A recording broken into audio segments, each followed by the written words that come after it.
राजस्थान के उत्तरी पूर्वी भाग में स्थित चूरू थार के रेगिस्तान का प्रवेश द्वार है, जो राष्ट्रीय राजधानी नई दिल्ली से तकरीबन 274 किलोमीटर, बीकानेर से 180 किलोमीटर और राजस्थान की कैपिटल सिटी जयपुर से लगभग 204 किलोमीटर की दूरी पर बसा हुआ है, जो शेयर करता है अपनी बाउंड्रीज को हनुमानगढ़, बीकानेर, नागौर, सीकर, झुंझुनू और इंटर स्टेट बॉर्डर हरियाणा से। रियासतकालीन समय में चूरू बीकानेर रियासत का एक हिस्सा था, जिसकी स्थापना चौहड़ा नामक जाट द्वारा 1620 ईस्वी में की गई थी, लेकिन 1948 में चूरू को बीकानेर रियासत से अलग कर दिया गया और 1956 को राजस्थान एकीकरण के तहत चूरू को एक जिले के रूप में घोषित कर दिया गया। थार के मरुस्थल का प्रवेश द्वार चूरू अपनी हवेलियों और रेत के टीलों के लिए पूरे विश्व भर में प्रसिद्ध है। लगभग 13,858 वर्ग किलोमीटर में फैला चूरू जिला क्षेत्रफल के अनुसार राजस्थान का 8वां सबसे बड़ा जिला है, जो मुख्य रूप से कुल 6 तहसीलों से मिलकर बना है। वही अगर चूरू की जनसंख्या की बात करें तो 2011 की जनगणना के अनुसार चूरू डिस्ट्रिक्ट की टोटल पॉपुलेशन तकरीबन 20,41,171 है, जो पॉपुलेशन के अकॉर्डिंग राजस्थान का 13वां सबसे ज्यादा आबादी वाला जिला है। चूरू अपनी आकर्षक हवेलियों के लिए पूरे विश्व भर में जाना जाता है। यहाँ की हवेलियों में भित्ति स्थापत्य कला और फ्रेस्को पेंटिंग्स की झलक देखने को मिलती है। यहाँ की सबसे प्रसिद्ध हवेली है 6 मंजिला चूराना हवेली, जिसको राजस्थान का दूसरा हवाई महल भी कहा जाता है। इस हवेली का निर्माण 1817 ईस्वी में किया गया था। इस हवेली की सबसे खास बात यह है कि इसमें 1100 दरवाजे और खिड़कियां हैं, क्योंकि जब राजस्थान में अकाल पड़ा था तो वहाँ के लोगों को 2 वक्त का खाना देकर इस हवेली का निर्माण किया गया था। 1857 के विद्रोह के दौरान चूरू के ठाकुर शिव सिंह अंग्रेजों के खिलाफ खड़े हुए थे, जिसके कारण ब्रिटिश अधिकारियों ने बीकानेर सेना के समर्थन में चूरू किले पर आक्रमण किया था। चूरू किले को चारों तरफ से ब्रिटिश और बीकानेरी सेना ने घेर लिया था और चूरू किले पर तोपें चलाई गई थी। तभी चूरू के ठाकुर शिव सिंह ने बीकानेर और ब्रिटिश सेना के खिलाफ तोपों को चलाने का आदेश दे दिया। इस युद्ध के दौरान एक समय ऐसा आया जब चूरू की सेना के कैनन आग का गोला समाप्त हो गया और उनके पास छोटे गोले बारूद के अलावा कुछ भी नहीं बचा था। उस समय चूरू के सभी अमीर व्यापारियों ने चांदी के आभूषण दान दिए थे। बाद में चूरू के लोहारों ने चांदी के आभूषणों को पिघलाकर उससे तोपों के लिए आग के गोले बनाए। फिर इसी गोलों को दुश्मनों की सेना पर फेंका गया। ये घटना देखकर पूरी अंग्रेजी सेना हैरान थी। चूरू के लोगों द्वारा किए गए इस साहस को देखकर विपक्षी सेना ने युद्ध को बंद कर दिया, जिसके कारण फिर से चूरू का किला स्वतंत्र हो गया। चूरू जिले के सुजानगढ़ तहसील में चापर गाँव स्थित है।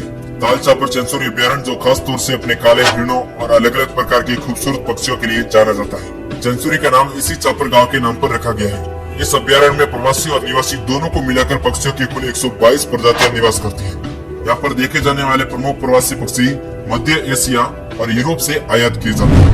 चूरू जिले की अधिकतर अर्थव्यवस्था मुख्य रूप से कृषि और पशुपालन पर आधारित है। यहाँ पर मुख्य रूप से बाजरा, सरसों और तिलहन जैसी फसलों की खेती बेहद अधिक मात्रा में की जाती है। हालांकि औद्योगिक क्षेत्र में विकास का कोई भी बड़ा आधार तो नहीं है, लेकिन फिर भी यहाँ पे ग्रेनाइट की स्लाइड की पॉलिश करने और फसलों का तेल निकालने की कई सारी मिलें उपलब्ध है, जो चूरू की अर्थव्यवस्था का एक अहम हिस्सा है। क्या आपको पता है चूरू राजस्थान का सबसे गर्म जिला है, जहाँ पर मई और जून के महीने में यहाँ का तापमान 50 डिग्री सेल्सियस तक पहुँच जाता है, क्योंकि यहाँ पर सूर्य की किरणें सीधी गिरने से वायु और यहाँ की मिट्टी जल्दी गर्म हो जाती है, जिसके कारण यहाँ का तापमान अधिक हो जाता है। जबकि सर्दियों के समय में यह टेम्परेचर 3 डिग्री तक गिर जाता है। इसी के कारण चूरू जिले को सर्वाधिक वार्षिक तापांतर वाला जिला भी कहा जाता है। चूरू जिले की अधिकांश बिजली आपूर्ति भाखड़ा हाइडल कॉम्प्लेक्स द्वारा हरियाणा में हिसार से होकर आने वाली 132 केवी लाइनों के माध्यम से प्रदान की जाती है। जिले के 926 गाँव में से 902 गाँवों में बिजली की सुविधा उपलब्ध है। अगर जिले की सुजानगढ़ और तारानगर तहसील को छोड़ दिया जाए तो सभी जगह पर पानी लगभग 30 से 40 फीट की गहराई पर उपलब्ध है। चूरू जिले का राज्य के अंदर और बाहर के शहरों में अच्छा कनेक्शन है। इसका सबसे बड़ा कारण है यहाँ की सड़कें। नेशनल हाईवे 11, नेशनल हाईवे 65 और 709 एक्सप्रेस हाईवे चूरू जिले को बड़े बड़े शहरों से जोड़ता है। चूरू जिले में टोटल सड़कों की लंबाई 3010 किलोमीटर है। वही जिले में रेल लाइन की टोटल लंबाई 363 किलोमीटर है। चूरू जिले में स्थित दूधवा खारा ऐतिहासिक दृष्टि से काफी महत्वपूर्ण स्थान है। यह स्थान चूरू से 36 किलोमीटर की दूरी पर स्थित है। ये गाँव अपनी प्राकृतिक सुंदरता और खूबसूरत हवेलियों के लिए प्रसिद्ध है।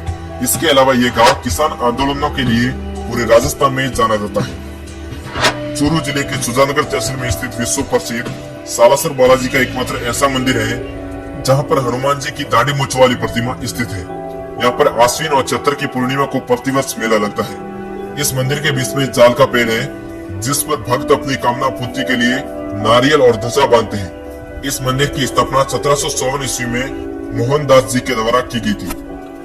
क्या आपको पता है चूरू के तारानगर तहसील के लांबा की ठाणी का गांव देश का एकमात्र ऐसा गांव है जहाँ न कोई मंदिर है और न ही कोई मस्जिद। यहाँ पर मृत्यु के बाद अस्थियों को पवित्र नदी में विसर्जन करने की परंपरा भी मौजूद नहीं है। तो चलिए दोस्तों बात करते हैं चूरू जिले के कुछ मजेदार फैक्ट के बारे में।